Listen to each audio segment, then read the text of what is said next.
You're watching Man Coverage with Nate Schmidt and James Bonneville on National Streaming Sports.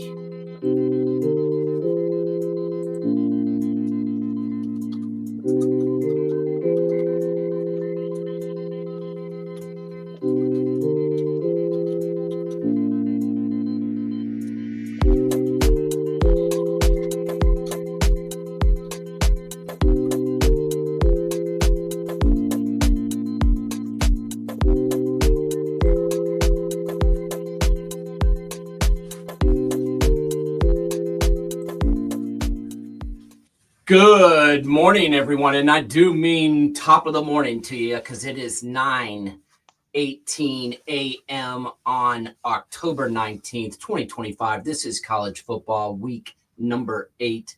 James P. Bonneville and Knoxville Nate here with you, Man Coverage, talking college football. James, how the hell are you? Good. Man, am I tired after. It's like every week we say this. It's freaking nuts. Like yesterday was crazier than you could freaking imagine.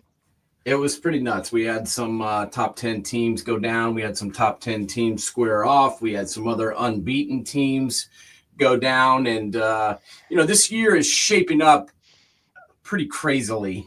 And it does make me laugh every other week or so when I hear some expert online or on their show talking about how, this team or that team is the best team in college football. Aaron Murray was pumping Miami and talking about how they were the greatest team, in the country and that it wasn't even close. And, we've heard some other teams that are the greatest teams in the country and then they lose and then they switch to another team. It cracks me up. If you don't know, just say you don't know. You know what I'm saying? Like, if you don't know who the best team is, just say, I'm not sure who the best team is. Don't pick one and be wrong, especially when you're supposed to be an expert. We'll get into who the best team is, but I want to first off talk about the game on Friday night. Actually, there's a couple games on Friday night, but I want to discuss the game on Friday night where I had very little faith in our boy Jeff Brom. I should have. I just did not think they were going to get it done. I thought they were going to blow it. They had 3 turnovers and 0 points off of those 3 turnovers. They had the ball. They were up 14-0, had the ball off a turnover, got no points. And I'm like, oh, man, here we go again. This is going to be trouble. Luckily, Miami's quarterback couldn't throw the ball to the guys in the Canes uniforms. I mean, Carson Beck was just horrible, dude. I have not seen him play like this. I don't think I've ever seen him play this bad. James, what the hell happened to Carson Beck and the Canes? Well, the mantra on Carson Beck is when he has a clean pocket, he's a really good quarterback. I know it's shocking that, when you have all the time in the world to throw and you've got good receivers, you're going to complete some passes. But when you have pressure, you throw 4 picks. And now I go back to his junior year at Georgia. And when the hype was as big as it humanly possibly could get, why in the hell did he come back to college? Go in the draft, take the money. You could freaking break your leg and never play football again, and he got the signing bonus because he would have probably been the number 1 pick. Instead, I don't know where he's going to get drafted. I mean, seriously. I mean, do you think teams are going to be looking at a kid who can't handle pressure and draft them high? I mean, he's a late third day guy now, in my opinion. I think so too. The good news for him is that he got paid between $6 and $8 million to play for Miami this year. So he did already get, some cash. He drives a Lamborghini, James. Don't worry about his checkbook. He's going to be just fine there. But yeah, he's definitely hurt his draft stock. And my biggest thing was, did you see the press conference after the game? No, I didn't. They brought him up on the podium. They're talking to him. They're discussing what happened. And they ask him, why he threw that pass for his 4th, which was actually his 5th interception. There was 1 interception that was taken back by a completely and utterly BS roughing the passer call. I mean, the guy took back down, rolled off to the side, and it was like textbook perfect, not trying to get a roughing the passer, and they called it anyway. So he got another chance. So really, he threw 5 interceptions. But after the 4th one that they counted, the reporter asked him, why did you throw that pass? What happened there at the end with that interception? He goes, well, he ran the wrong route. And he calls out his wide receiver. And I'm just sitting there listening to this going, did they all run the wrong routes? Because you threw it to him 5 times, Carson. James, you can't blame your teammates when you throw 5 interceptions, can you? Nothing like screwing up a locker room to help out a team after a loss. Wow. Carson Beck, I take my hat off to you. Now I'm starting to wonder what the heck's up with Miami, where honestly, I thought it was a foregone conclusion going into this game. They were going to be a team in the semifinal. Yeah. And now heck, it's one game, but wow. I mean, the strength of this team was their offense and defensive line. I mean, Bain. I didn't even know he was playing. I know. He did nothing. He did absolutely nothing all night. The rule of thumb, Jeff Brom, I mean, I've seen that guy pull off more freaking upsets than you can shake. I mean, heck, his first year at Purdue, when they had Rondell Moore and who gives a crap, and they go in and not only beat Ohio State, they curb stomped them. Yeah, they crushed us. They did.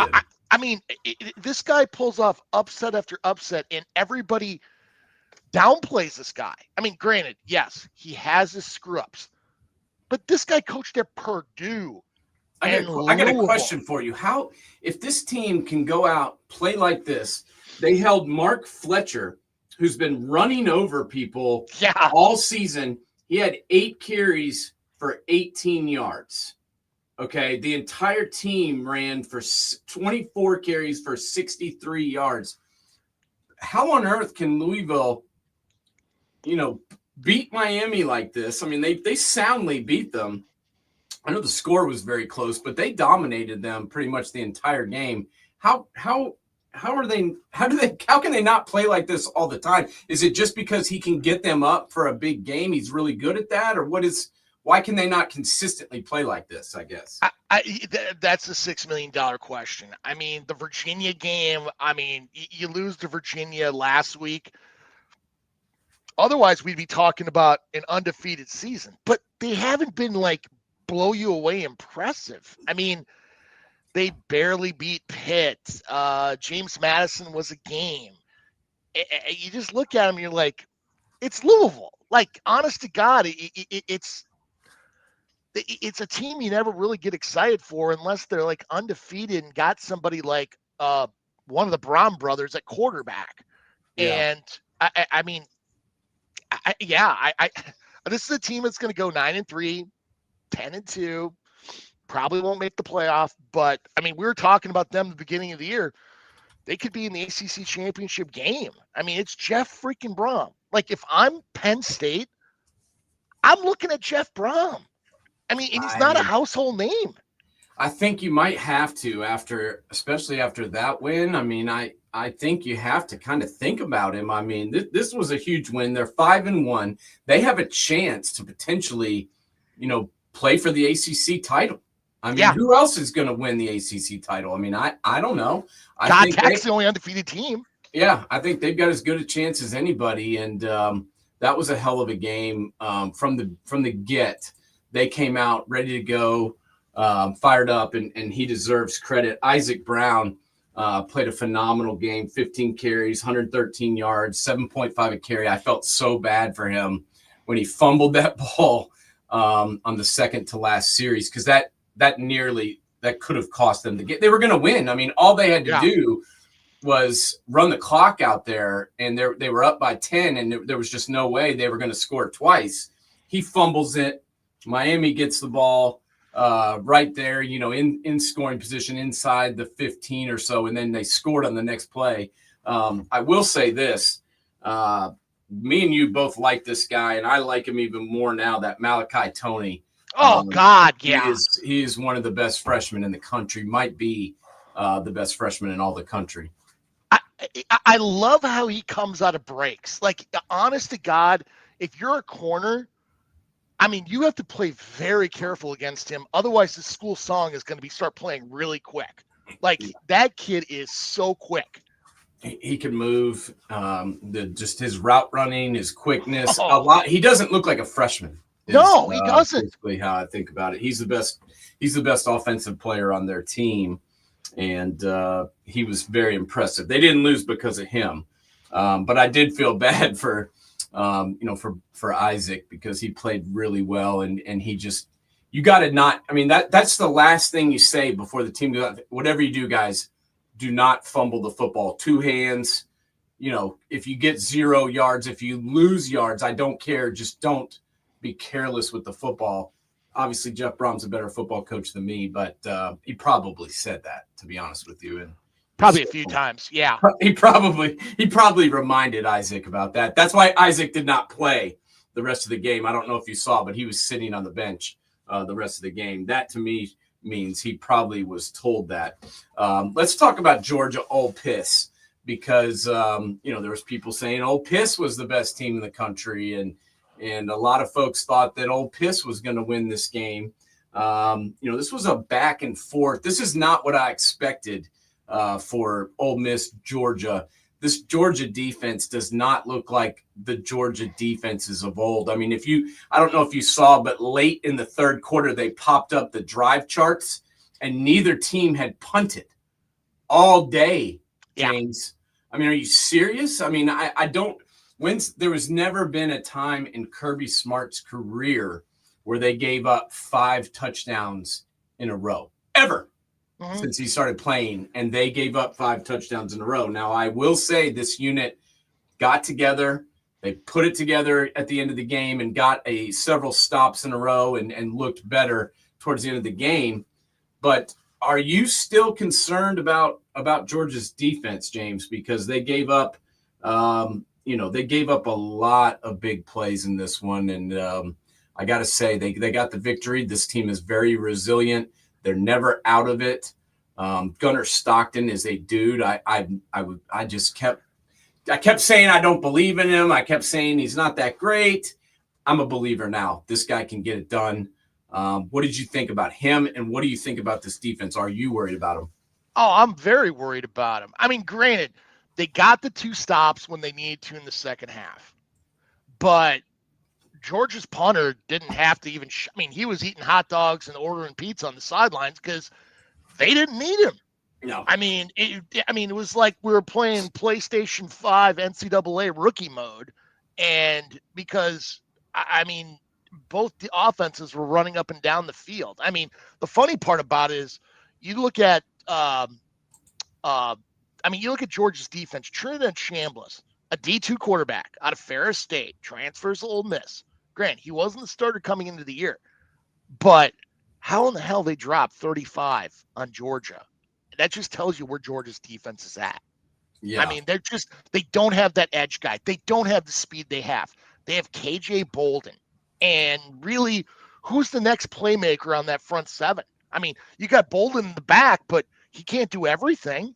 No, and I'm not in love with any of their corners. No. Just think back, Kylie Ringo. Just LeCount. They just always have a really, really good corner who can shut people down and make plays and get after it. I'm not in love with any of their defensive backs.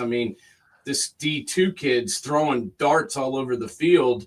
I feel bad for Chambliss because, at the end of the game, he looked a little nervous to me. That's to be expected, I guess. It's not like he's playing Grand Valley State or Saginaw Valley State. He's playing at Georgia. Yeah, that place got loud. There's probably 10 times the amount of fans than he's ever dealt with. That's what they said during the game. They said that in his entire career that he had, was played in front of 70,000 fans if you add up all the games that he had played. And then yesterday there was 90 something thousand in Sanford Stadium in Athens. So, maybe it got to him. And he is a human being, right? But honestly, I don't give him crap on that. They put up 35. Yeah, Ole Miss's defense correct. didn't stop a damn thing. No, I especially mean, in the second half, they were not good. This is not a Georgia offense that is like you don't have A.J. Green and no Sean Moreno and Brock Bowers on their specialty guys. You got Zach Branch, who's a good player. I don't know why he's at Georgia. He doesn't fit. Gunnar Stockton's a gamer, but do you see him doing anything than holding a clipboard in the NFL? I don't. No. He's a gamer, but he's very limited in his skill set. But holy crap, you give up 43? That's why we've been saying, why is Ole Miss ranked 4th? I don't know. Their defense is not as good as I haven't really, I don't know. I guess I hadn't really paid attention that closely, and they hadn't played a team this good. But, you think about it, they gave up yesterday 221 yards rushing. When you're giving up 5 yards a carry to the Bulldogs, you're not going to win. This is a Georgia team that's running game has been schizophrenic, but they haven't put up these kind of numbers all year. No. It is – they're going to lose again. I look at Lane Kiffin, and I'm like, they put all in on their NIL for last year on defense. They got Walter Nolan. They got they got multiple guys, and they still couldn't put it together. If I'm Lane Kiffin, I'm starting to wonder, have I hit my ceiling at Ole Miss? And, maybe I would consider the Penn State job because. Do you think they offer him? Do you think that's a place they go? Do you think they call Lane Kiffin? Do you think that's even someone that they reach out to? Could be, because they're going to look at it from a quarterback position, and he has done well with quarterbacks. He's a possibility. I look at 3 names in my head. He's one of the 3 names I would have a conversation with. Yeah, I would too. I think you have to call him just because he's a good coach and he's a winner. And, he could potentially get you to that next level. But, Gunnar Stockton, say whatever you want to about him, whether he's going to be an NFL quarterback or not, we'll cross that bridge later. But 26 of 31, 289 yards, 4 touchdowns, 10 rushes for 59 yards and a touchdown. This guy can run the ball, but he's not like he's no sprinter, James. No. But somehow he manages to, use his legs to pick up some big first downs when you just don't think that's even something he's going to do. He reminds me of Colt McCoy. Yeah, he does a little bit. I'll give him that. He's a gamer for sure. Yeah. And I think this Georgia team's starting to put it together. This team, people were talking about them at the beginning of the season, but this team will get better as they go along. And they've already gotten a loss, and they're kind of using that as motivation. This Georgia team could potentially win the SEC. I would not be surprised if they were able to do that and get it done. What do you think about them and their SEC chances? It's possible. This SEC is wide open right now. I could name 5 teams who I think realistically have a chance of winning it right now. Yeah, and that's the other thing. We had another fella pop in the Heisman pose yesterday over here in Nashville, Tennessee. Your boy Diego Pavia. Great game by him. He played well. But if you're, I never really listened to Booger McFarland. First off, the guy's name is Booger. And second off, he's an idiot. But I will give him some credit. I agreed with him when he was like, how in the hell, if you're the LSU defense, do you not just team up to stop Pavia? You know that he's going to run the ball in several of these sets, especially when it's an empty backfield and they needed like 4 yards. He was going to run it. How, as an LSU defense, do you not know that that's coming, James? And then B, what is wrong with the LSU offense? Because that's all I heard about was how great this offense was going to be, how good Nussmeier is, and they don't look good. Their offense is pedestrian at best. It's kind of hard to throw the ball when LSU's got this new blocking scheme for their offensive line. It's called the Ole blocking scheme because, oh my God, they can't run block, they can't pass block. I mean, what are you? A glorified tackling dummy? Are you like a blocking sled? Because it blows me away that LSU is even ranked. I mean, that offensive line is that bad, and their defense and everybody else has to hold them up in the process. And Vanderbilt exposed them. I mean, if you're playing against Vanderbilt, I'm sorry, you put a spy on Pavia. That's what I'm saying. I mean, how in the world are they not putting a spy on Pavia? I don't know. That's. I mean, as Booger said, I knew that's what was coming, James. I'm not a smart man. I don't coach in college football anymore. I have nothing to do with it, but I knew he was going to tuck it and run. How does the LSU not know that? And then Nussmeier, I get it that his offensive line isn't that great. I understand all of that, but this guy, he's just not. I mean, I just don't think he's as good as advertised, and there's nothing he does well. He looks like he's hurt. I mean, honestly, he's got a big arm, but man, he can't show it. No. I mean, it's just his draft stock is just getting freaking destroyed right now because his offense. I mean, there's another team we're going to talk about with, they're using the new and improved Ole blocking scheme. That's an SEC program, but we'll talk about them later on. But I mean, first off, Clark Lee, hats off to you. I mean, I was a believer, but I didn't believe this. This is going to be, I guarantee you, come today, that the Vanderbilt Commodores will be a top 10 team. And you know the last time they were a top 10 team was? I do not. Harry Truman was president. 1945. I will give you some credit here, buddy, because you told me when they hired this guy, and I was like, who's Clark Lee? And you're like, buddy, this guy is going to do it. He's got a different approach. He will get it done here, and he's going to win at Vanderbilt. And I kind of laughed at you. How in the world, if you have a coaching vacancy, do you not call this effing guy? He is one of the three guys, if I'm Penn State, I'm looking at. And honestly, it's not only their coaches, it's how they process guys on who they want to bring into the program. Right. Barton Simmons is their GM of their program. He used to be the head of 24/7 sports recruiting.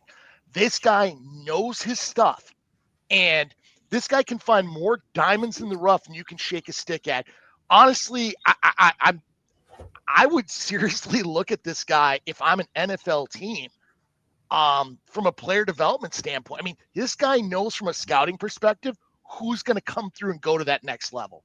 Yeah, and great story, unbelievable win, great season so far. Deserve all the credit in the world, but this guy to me is not the Heisman Trophy winner. He was 14 of 22 for 160 yards, and then he had 86 yards rushing. I mean, unbelievable game, hell of a job. But are those Heisman numbers? I don't think so, bud. Yeah, but honestly, this is one of those years where he's going to become an interesting story. Yeah. It ain't out of the realm of possibility we may see him in New York. Yeah, now, he might be there. If he wins, it'll be freaking mind-blowing. Mind-blowing. But I don't see it happening. You just can't. He doesn't have – you got to have some pretty gaudy numbers Agreed. passing, and he's not like a prototypical passing quarterback at all. So we'll see what happens with Vanderbilt going forward. But I can tell you right now, if I was – in need of a team, which we know all these universities that have already fired their coach, the first call I make is to Clark Lee at Vanderbilt, and I ask him what it would take to get him out of there. And I just think you're not doing your job if you don't give this guy a call.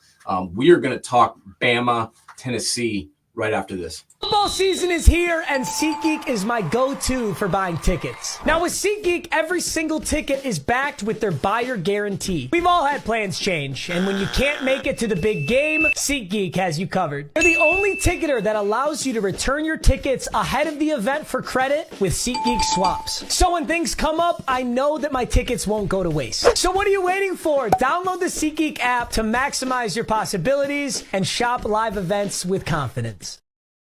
Shop them with confidence, folks. Go to SeatGeek.com right now. Type in promo code N That's N as in Nancy, S as in Sam, S as in Sam. Get your $20 off right now on us at Man Coverage 2075 at YouTube. Go to the app and crush that subscribe button. Man, I feel bad for the people around here because the Vols they came to play yesterday down in Bryant-Dennehy Stadium. They're doing what they needed to do to be in this game, to win this game. They're right there at the goal line before halftime, ready to get this game, right there where they can go out and snatch it.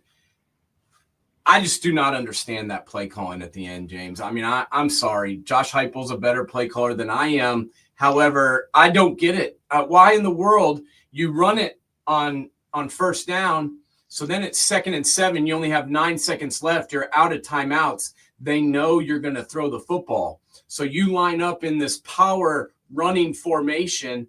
They know you're not going to run it. That formation didn't fool anybody.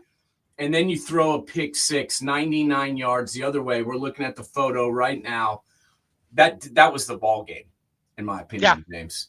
Completely. What the hell was he thinking calling that?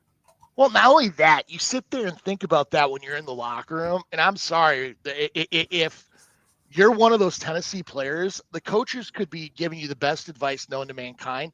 All they're thinking about was that pick six. I don't blame them. And it changed the game. I mean, you look at the yardage. I mean, they put up the yards. Bishop, great game. I mean, friend of the program, been on with us before. Yeah. He did great. They did all the things they need to do. But that changed momentum. It was over. It was over. It was over. They sucked the life out of the Vols with that play. And credit to, Bama, and credit to their, defensive staff, to their players for understanding that. But I mean, hell, I would have known that was coming when they lined up like that. I think you either run it if you line up in that formation, or you change the formation to a passing formation and you go for it. I didn't like the handling of that. I didn't like the play calling, when they were down in the end zone, when they had the safety. I didn't like that either. I mean, they were not putting Mr. Aguilar in a good position to win. And I kind of felt bad for him yesterday, as that guy, say whatever you want to about him. He's he's a baller, and he is just doing things that I never thought possible from a guy who played D3 ball and was at a junior college and almost quit football to become a firefighter. I mean, it's just a great story, and he certainly, played well enough to get it done. It just they weren't getting it done around him. But now you got Bama. They're 6-1, James. Still struggling to run the football, but this Ty Simpson guy, he's starting to grow on me. What do you think their ceiling is? Is this a Bama team that can win the national championship? Michael, you better say yes, or Michael's going to get pissed. Yeah, I think Michael's going to be a little upset with me. I like Bama, but they didn't really look great yesterday. Like, have they looked better since the Florida State game? Ty Simpson looked worlds better. He took a step back in this game, but for them to take that next level, I think this team has got to be really Ty Simpson's team moving ahead. I mean, the one guy, Jeremy Bernard, I think his draft stock is getting better and better every day. Yeah. And I'm really intrigued to see what he's going to do once he goes to the league, because, I mean, he went from being a name that was, he was behind all the big names at Washington, makes the move with DeBoer, but what he's done at Alabama, he just looks better and better by the second. I agree. He decided to come back because he believed in Ty Simpson, and Bernard just had some huge catches all day long. Yeah. Ryan Williams is the guy that Michael thinks they can win it all. I expect that from him. But they got as good a shot as anybody coming out of the SEC. That is for sure. The way that they're coming out, the way that Kalen DeBoer has gotten this team, to completely wash out that FSU game is just impressive, to say the least. and they certainly have talent. I mean, Alabama always has talent. This team has proven they're talented. But if they're going to win the national championship, they have to figure out how to run the football. And, that it's just not going to cut it. 4 carries. Bernard was their leading rusher with 49 yards. Yeah. James. I mean, honestly, I look at their offensive line, and there is names on this offensive line. Caden Proctor being one of them. There are times where Caden Proctor completely disappears. And yeah, the Florida State game, I mean, that was an embarrassment. Like, I don't know how he didn't get pulled. He was that bad.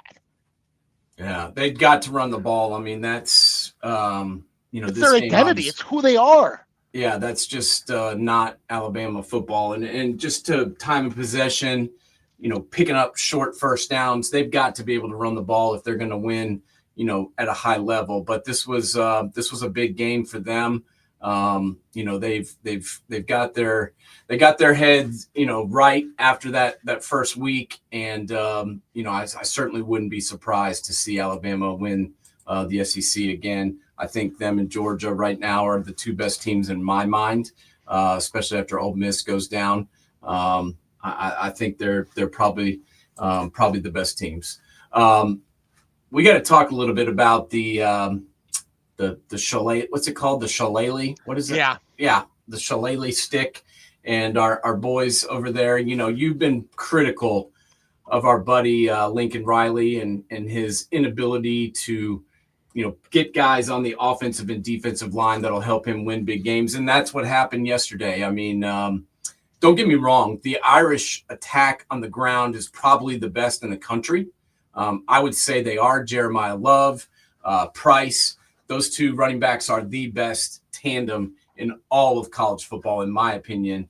And yesterday was no different. USC is a pretty good team offensively, and I like what they've done. But James, they just could not stop this rushing attack. And to me, that was the reason they lost this game. What did you think?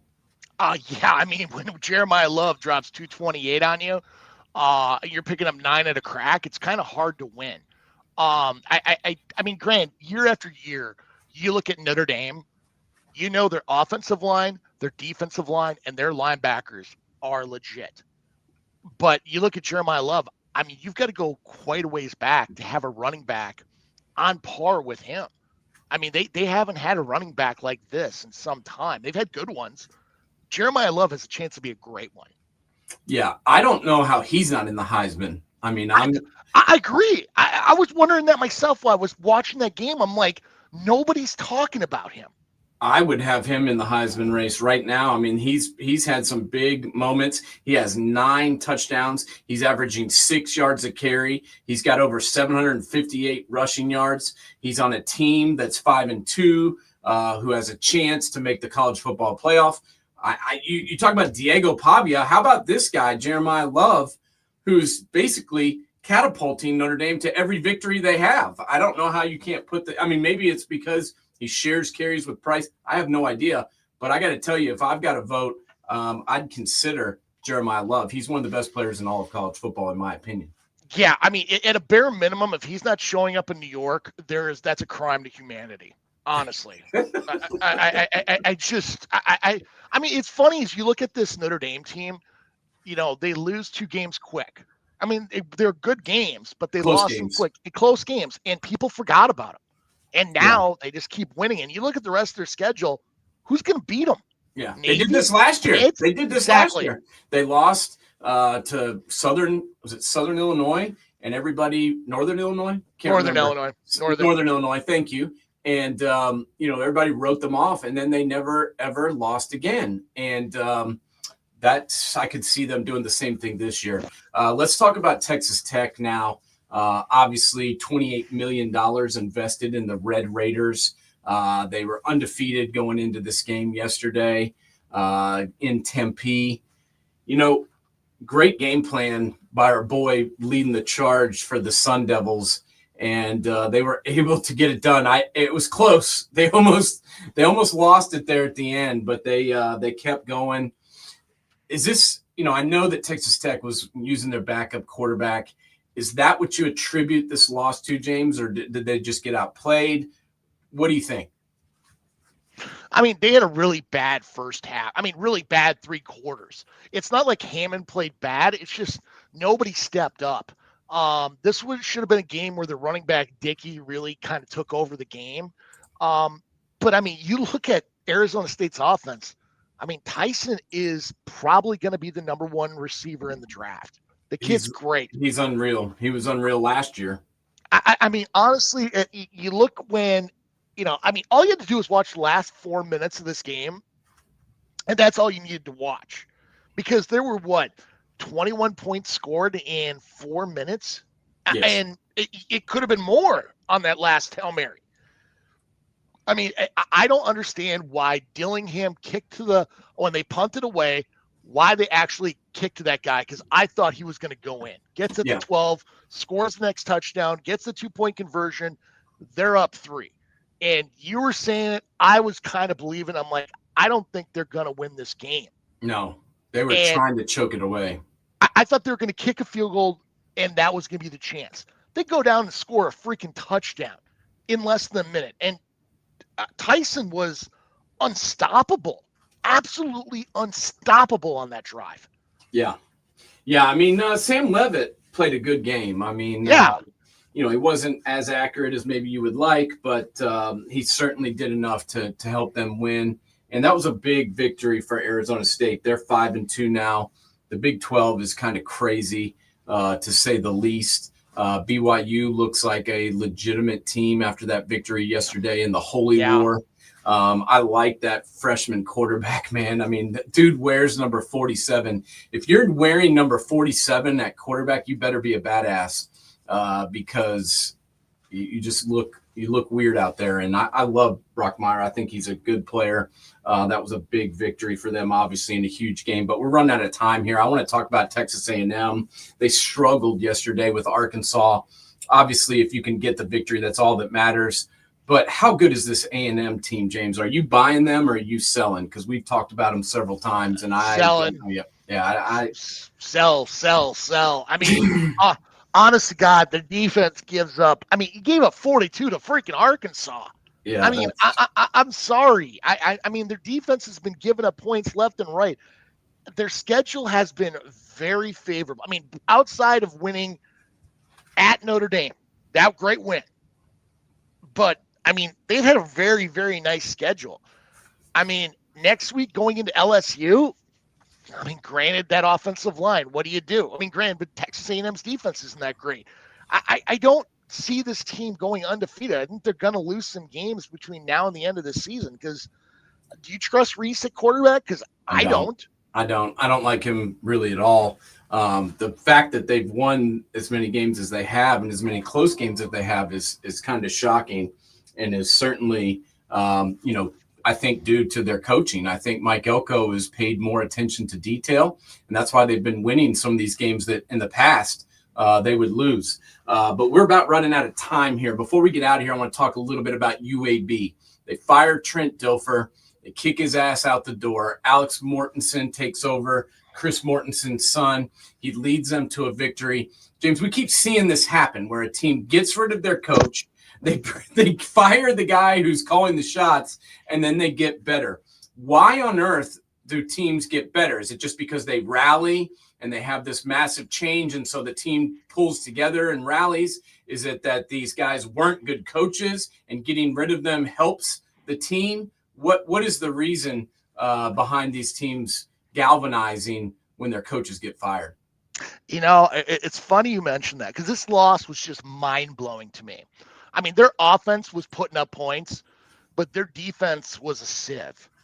And honestly, I look back at it and I'm like, did they hate Trent Dilfer that much? I mean, because they look like a different team. I mean, Memphis was being talked about for the CFP. Right. And you get beat by UAB. I mean, I don't care if you win the rest of your games. I think they're out. Yeah, I think they are too. But this isn't just UAB. Look at UCLA now with Jerry Neuheisel, who's not even the head coach. Like I said before, I don't know why they haven't hired him as the head coach. They win again yesterday against Maryland, who's not, was 4-2, and now UCLA has won 3 in a row. I think I definitely think in this instance, it's an indictment on Deshaun Foster. Nothing against Deshaun. I loved him as a running back. He was a great football player. But my God, James, how inept as a coach do you have to be to leave and your team wins 3 games in a row when they were the worst team in college football when you were at the helm? You can't tell me that it's not on the coach. When you get rid of him, you make him leave your facility, and then all of a sudden the team looks like a completely different ball club. I mean, you get curb stomped by New Mexico at home. You only scored 23 against UNLV, who's allowing teams to drop 550 yardage wise on them, like Idaho State. Yet you turn around and beat Penn State after he's gone. I don't know what the hell their locker room must have been under Deshaun Foster, but it sure wasn't good. No. I mean, holy crap. But I mean, another game, that Texas-Kentucky game was like an indictment on humanity. I'm sorry. Texas, I think LSU's offensive line's bad. I'm starting to wonder if Child Protective Services should come in to like save Arch Manning, because holy crap. I mean, some of his passes weren't even remotely close because he's still worried about getting his clock cleaned. He doesn't trust being in that pocket at all. I mean, there was a 10-yard out that was off by 10 yards. He doesn't trust. You can't win if you don't even trust your guys to allow you to get the ball off. And this, let's be honest, this Kentucky team is not a juggernaut. They made Texas look bad. So I think the Longhorns, they're pretty much done, man. I mean, I just don't see this team going anywhere with their inability, and I feel bad because their defense is not a bad unit, but this is not good. But before we get out of here, take it away. You wanted to talk to us a little bit about Monty. First of all, I think a shout out's got to go to, we're going to do a little D3 ball. Monty Quinn out of Curry College up in the Northeast. They beat Nichols College 71-27 yesterday, and Monty went 20 carries, 522 yards, and 7 touchdowns. That's right, 26.1 per carry. This isn't Tecmo Bowl with Bo Jackson. This really happened. And shout out to my girl, Nadine Muzerall, beat the Gophers yesterday in women's hockey 4-1, the number 2 ranked Ohio State women's hockey team. Go Bucks. The Buckeyes win again, too. As we always say, the Buckeyes winning isn't even news. They don't even get mentioned when they win, but they shut out Wisconsin again for another shutout for this defense. They're giving up an average of 5 points per game, James. I don't care what you say. This Buckeyes team is legit. Wisconsin hasn't scored a touchdown in 27 drives. Yeah. They've only scored 3 points in the last 11 quarters. Yeah, Luke Fickell's going to get fired, buddy. I know. I know that we were both kind of concerned about this buyout, but they're going to come up with the money and they're going to send him packing. Dude should have stayed at Cincinnati where he had built a program and had a winner. But, that was his call, and he's going to have to live with it. We'll be back next week. College football week number 9. Same bat time, same bat channel. Come and see us, James. Have a good one, bud. Later.